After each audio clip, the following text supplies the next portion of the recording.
Welcome to Namitha news. Madanapalle YCP అభ్యర్థి Nisar Ahmed gospel చర్చిలో ప్రార్థనలు.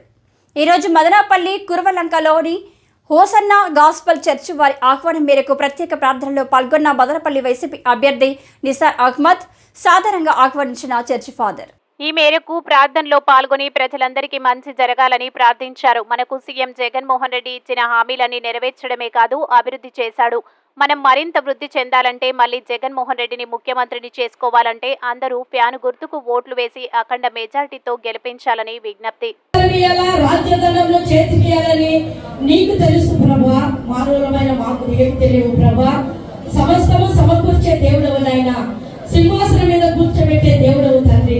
నీ చిత్త ప్రకారంగా ఇదొక 5 సంవత్సరాలు నువ్వు కరుణించును నాయన. నీ కుమారుని ఎడల జగన్మోహన్ రెడ్డి ఎడలని మేము తండ్రి చేయి చాపుతో కరణము ఎత్తుకొని ప్రార్థన చేస్తున్నాము ప్రభా. అదే విధంగా నిసార్ మహమ్మద్ నీ కుమారుని కొరకు ప్రార్థన చేస్తున్నాము ప్రభా.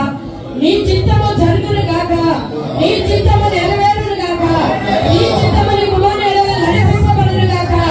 ఈ మదనపల్లి ఏ అవసరతలు ఉన్నాయో, ఏ అక్కర్లు ఉన్నాయో, ఏ మెడిసిన్ అవసరమో, ఎంతమంది తండ్రి నాయన దాహముతో ఉన్నారు, దాహము తీర్చే దేవుడు. మళ్ళీ నీ కుమారుని ఏర్పరచుకున్నావంటే నీ ఉద్దేశము ఏమైనదో అది నీ కుమారుని ఎడలను నెరవేర్చమని వేడుకొనిచున్నాము తండ్రి.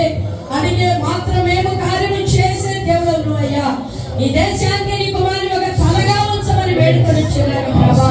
నీ బిడ్డలు నాయన స్వతంత్రులుగా రాజ్యాలు వేళలు ప్రభా. అధికారమును తండ్రి సమస్తించే దేవుడు అయ్యా.